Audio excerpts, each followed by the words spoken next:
प्रश्न में बोल रहा है साम्राज्यवाद किसे कहते हैं।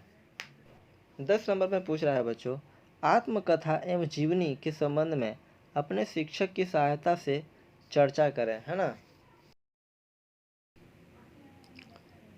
हेलो बच्चों, स्वागत है आपका अपने easy to study YouTube channel पर। तो दोस्तों, आज हम सब पढ़ने वाले हैं क्लास 8 का हिस्ट्री चैप्टर 1 क्वेश्चन आंसर, जो कि है बिहार बोर्ड। तो आज हम सब पढ़ने वाले हैं क्लास 8 का चैप्टर 1 का क्वेश्चन आंसर, जिसका बच्चों नाम है कब, कहाँ और कैसे, है ना। तो आज हम सब करने वाले हैं क्वेश्चन आंसर। तो चलिए क्वेश्चन आंसर को शुरू करते हैं।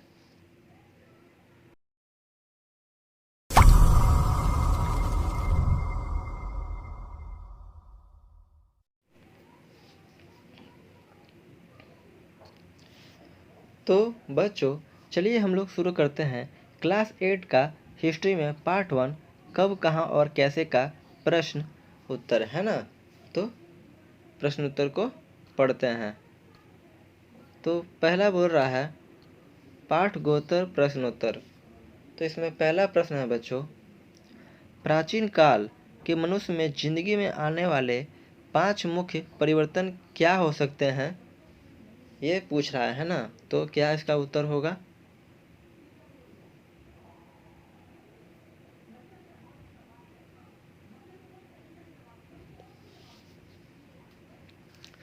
तो इसका उत्तर है दोस्तों, प्राचीन काल में मनुष्य का जीवन मुख्य रूप से कृषि पर आधारित था। किस पर आधारित था, तो कृषि पर आधारित था। धीरे धीरे अन्य आर्थिक कार्यों का विस्तार हुआ, जिससे वाणिज्य व्यापार का विस्तार शुरू हुआ। इससे गांव प्रधान विश्व में शहरी जीवन की रफ्तार बढ़ने लगी। धीरे धीरे महत्वपूर्ण परिवर्तन के बतौर प्रौद्योगिक एवं विज्ञान का समाज में विस्तार हुआ। मतलब ये जो पॉइंट है कौन सा बच्चों, तो प्रौद्योगिक एवं विज्ञान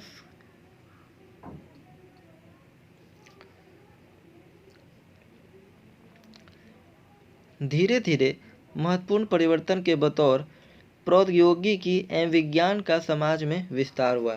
मतलब ये जो पॉइंट है, ये दोनों की वजह से समाज में क्या हुआ, विस्तार हुआ। लोगों की विचारधारा व रहन सहन में भी बदलाव हुआ। आगे क्या है देखते हैं, क्या मुख्य है 5 विशेषताएं, क्या मुख्य परिवर्तन है 5। तो इसमें बोल रहा है वस्तुतः हम कह सकते हैं कि प्राचीन काल में मनुष्य की जिंदगी में 5 मुख्य परिवर्तन इस प्रकार हैं। तो कौन कौन से हैं देखते हैं। तो पहला है वाणिज्य व्यापार का विस्तार, ये परिवर्तन हुआ। दूसरा में बोल रहा है शहरीकरण का बढ़ना। तो जैसे जैसे विकास हुआ, जैसे जैसे हम लोग समय की ओर आगे बढ़े, तो शहरीकरण का क्या हुआ, बढ़ना शुरू हो गया। नहीं, फिर बोलते हैं तीसरा नंबर है विश्व के अन्य भागों में क्या हुआ, समुद्री मार्ग का मुख्यतः जुड़ना। 4 नंबर है प्रौद्योगिकी और 5 नंबर है बच्चों विज्ञान एवं वैज्ञानिक सोच का विस्तार होना, मतलब कि उदय होना, बढ़ना। तो यह है पहले का प्रश्न उत्तर। अब देखते हैं दूसरा क्या होगा। दूसरा नंबर प्रश्न है मध्यकाल में सामाजिक एवं राजनीतिक क्षेत्रों में आए 5 मुख्य परिवर्तन क्या हो सकते हैं, ये पूछ रहा है ना। तो देखते हैं क्या होगा।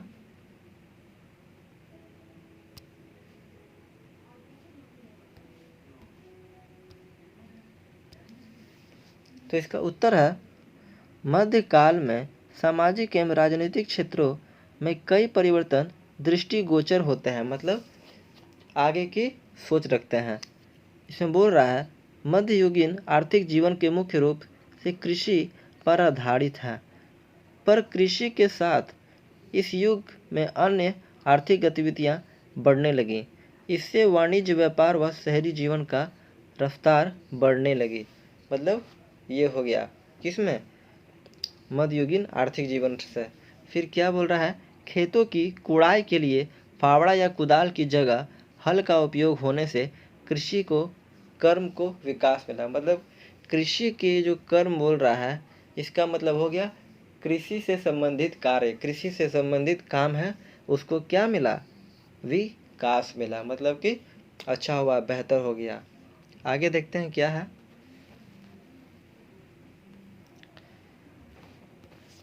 फिर क्या हुआ, इसमें बोल रहा है खेती में प्रौद्योगिकी के समावेश में कृषि से लाभ बढ़ गया। 13वीं शताब्दी के चरखे और धुनकी में प्रयोग से सूती कपड़े की गुणवत्ता व उत्पाद में क्या हुई? वृद्धि हुई। इस युग में कागज का व्यापक उपयोग शुरू होने की क्रांतिकारी सामाजिक घटना घटी, जिससे ज्ञान का आविष्कार और प्रसार संभव हुआ। मध्ययुगीन आया तो फिर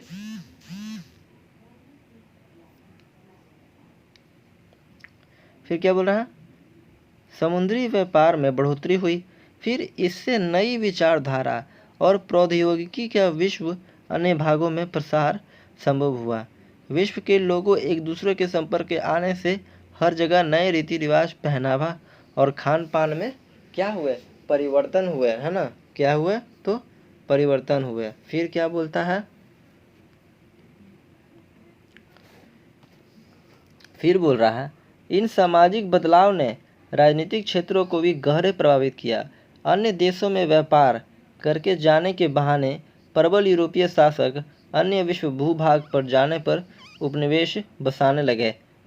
फिर वे अन्य देशों की शासन व्यवस्था के अपने अधीन करने लगे। शोषित देशों के शासक आपसी झगड़े में वैश होने से फूट के कारण अधीन हो गए, है ना, मतलब आपस में लड़ लेते थे। अपने देशों को विदेशी हुकूमत से मुक्ति दिलाने के लिए एकजुट होने लगे। फ्रांस और अमेरिका में हुए जन विद्रोह के बाद वहां बनी गणतांत्रिक सरकारों के प्रभाव में अन्य देशों से भी राष्ट्र के रूप में संगठित होने लगे। कौन? जो लोग थे। फिर है क्या बोलता है, इन अधीन देशों में जन विद्रोह होने लगे और वहां के शासक परिवार के लोग व सामंत व आम जनता विदेशी शासन के खिलाफ विद्रोह करने लगे और अपने देश को स्वतंत्र कराने में लग गए, है ना। तो ये है दूसरे प्रश्न का उत्तर। उम्मीद है आप सबको समझ में आया होगा। हाँ, थोड़ा बहुत दिक्कत हो रहा होगा दोस्तों, पर ये इतिहास का प्रश्न उत्तर है, तो इतिहास के प्रश्न उत्तर तो बड़े होंगे ही, पर हमें सोचना नहीं है, मन लगाकर पढ़ना है ना। तो आप ये वीडियो देख रहे हैं easy to study YouTube channel की ओर से। जो हम लोग कर रहे हैं, क्या कर रहे हैं, तो क्लास 8 का history book solution Bihar board, मतलब कि प्रश्न उत्तर हम लोग कर रहे हैं। अब आगे देखते हैं।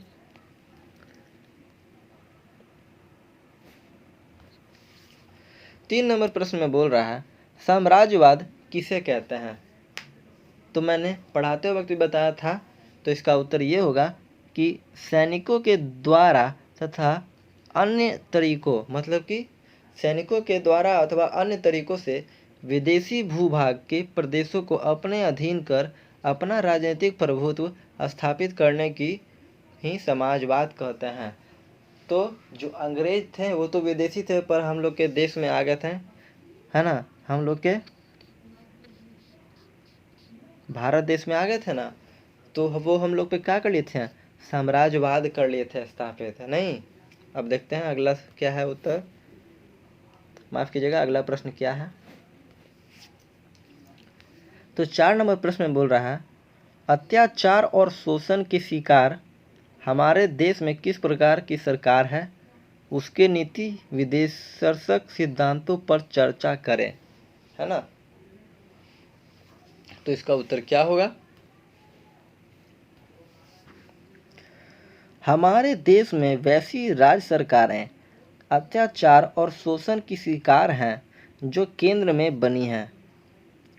सरकार की पार्टी या राजनीतिक संगठन से अलग है, यानी केंद्र में जिस पार्टी की सरकार है उस पार्टी से जुड़े लोग अन्य राज्यों से बिहार सरकार बनाए हुए हैं, मतलब अन्य राज्यों में भी सरकार क्या है, बनाए हुए हैं।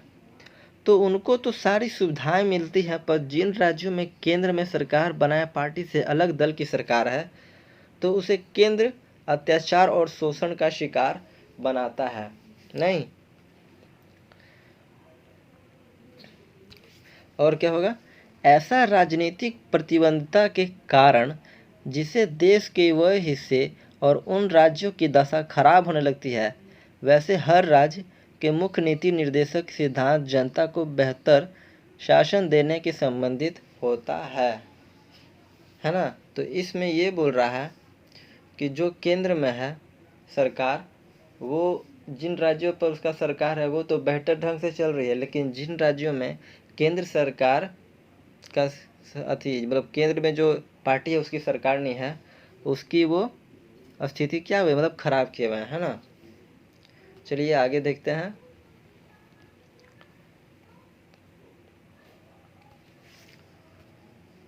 इसमें बोल रहा है आधुनिक काल से आप क्या समझते हैं, है ना।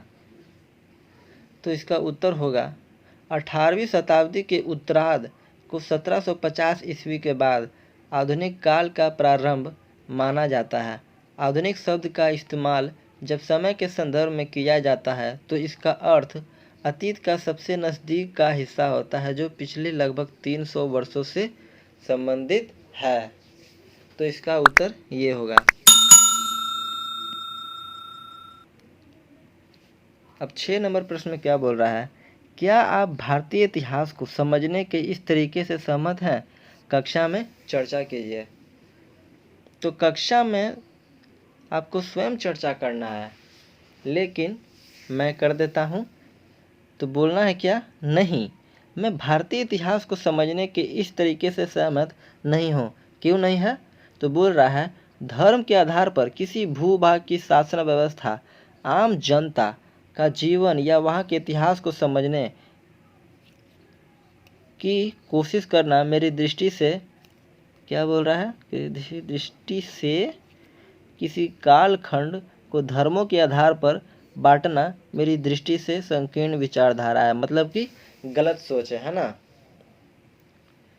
और क्या बोलता है, हेलो बच्चों, एक बहुत ही ज़रूरी बात आप सबको बतानी है, और वो क्या बात बतानी है कि अगर आप सब क्लास 8 हिस्ट्री का चैप्टर 1 क्वेश्चन आंसर का पीडीएफ चाहते हैं, क्या चाहते हैं, तो पीडीएफ आप लोग चाहते हैं तो हमारे वीडियो के कमेंट बॉक्स में ज़रूर कमेंट करें, उन सभी को मैं पीडीएफ दे दूंगा। और हाँ, हमारे इंस्टाग्राम हैंडल मतलब कि इंस्टाग्राम अकाउंट को भी लेटेस्ट अपडेट के लिए फॉलो ज़रूर करें। वहाँ पर मैं बिहार बोर्ड से जुड़ी हुई नई नई जानकारियाँ बताते रहता हूँ, तो हमारे इंस्टाग्राम अकाउंट को भी ज़रूर फॉलो कर लें। और हाँ दोस्तों, हमारे चैनल को भी सब्सक्राइब करना ना भूलें और दोस्तों में अपने ज़रूर शेयर करें। बच्चों, 7 नंबर प्रश्न है, इतिहास को हम अलग अलग कालखंडों में बांटने की कोशिश क्यों करते हैं, चर्चा करें। तो इसका क्या उत्तर होगा, इतिहास एक अति व्यापक विषय व विचार क्षेत्र है, अतः अध्ययन की सुविधा व विचार विनिमय की सुविधाओं के लिए हम इतिहास को विभिन्न कालखंडों में बांटने की कोशिश करते हैं, है ना। इसीलिए हम लोग बांटते हैं। तो इसका उत्तर ये होगा। अब देखते हैं अगला प्रश्न क्या है।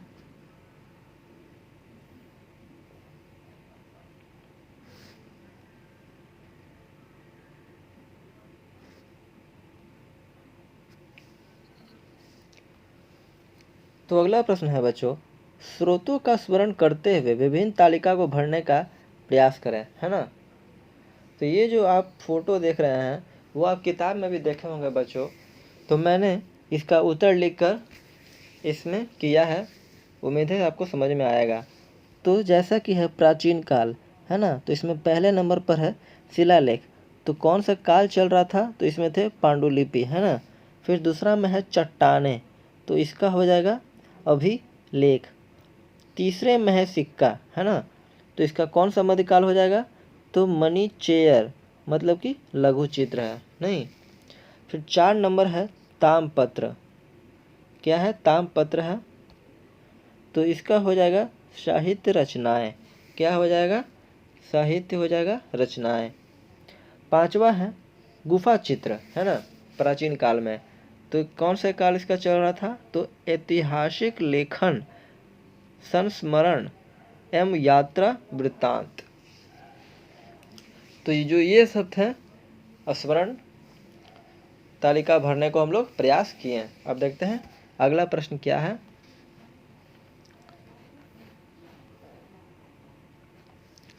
इसमें पूछ रहा है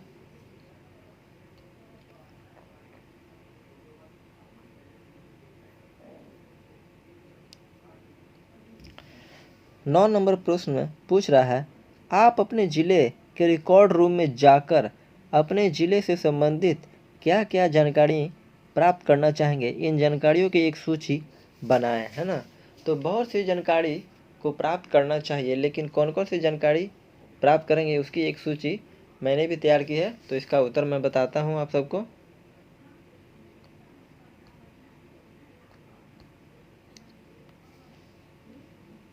तो देखते हैं क्या है। तो सबसे पहले इसका उत्तर है मैं अपने ज़िले के रिकॉर्ड रूम में इन जानकारियों को प्राप्त करना चाहूँगा। तो कौन कौन सी जानकारी है। पहला हो जाएगा मेरे ज़िले की आर्थिक विकास दर क्या है ना। फिर पूछ रहा है यहाँ कितने प्रतिशत लोग साक्षर हैं। फिर क्या पूछता है 3 नंबर पूछ रहा है निरक्षरों की प्रतिशत क्या है। फिर पूछ रहा है 4 में स्वास्थ्य के क्षेत्र में घन घनत्व के अनुपात में सरकारी सुविधाएं किस प्रतिशत में है, वह किन हालात में हैं। और भी क्वेश्चन है गरीबी रेखा के नीचे रहने वाले लोग कितने हैं, ये भी आप अपने ज़िले में पता कर सकते हैं। फिर क्या है 6 नंबर है। तो इसमें बोल रहा है अचानक जिनकी संपत्ति कई गुना बढ़ जाती है उनकी आमदनी का जरिया क्या है, वह इनके सरकार को उचित टैक्स दिया है, ये भी पता हम लोग कर सकते हैं। तो कुल मिलाकर 6 हैं, लेकिन हम लोग इनमें से मात्र 2 भी पता कर लेंगे तो हम लोग का उत्तर हो जाएगा। ये हम बहुत बड़ी बात है अपने में नहीं। तो इन दोनों प्रश्नों का उत्तर भी आप कर लेंगे।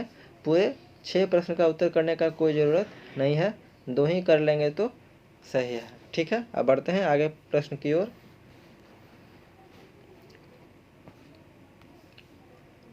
10 नंबर में पूछ रहा है बच्चों आत्मकथा एवं जीवनी के संबंध में अपने शिक्षक की सहायता से चर्चा करें, है ना।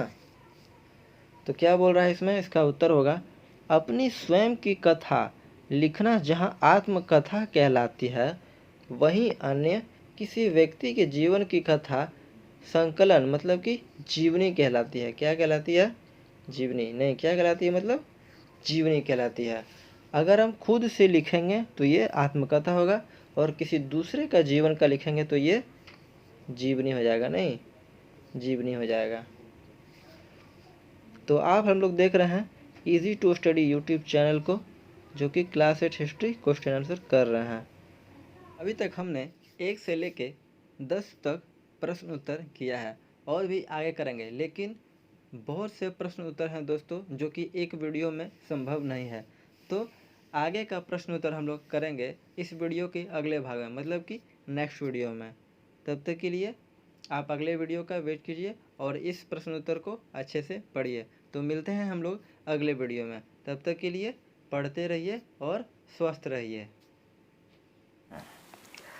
तो बच्चों, अगर यह वीडियो आप सबको अच्छी लगी हो तो वीडियो को लाइक करें, कमेंट करें, शेयर करें, और हाँ बच्चों, हमारे चैनल को सब्सक्राइब करना ना भूलें। तो मिलते हैं हम लोग अगले वीडियो में, तब तक के लिए घर पे रहिए और सुरक्षित रहिए।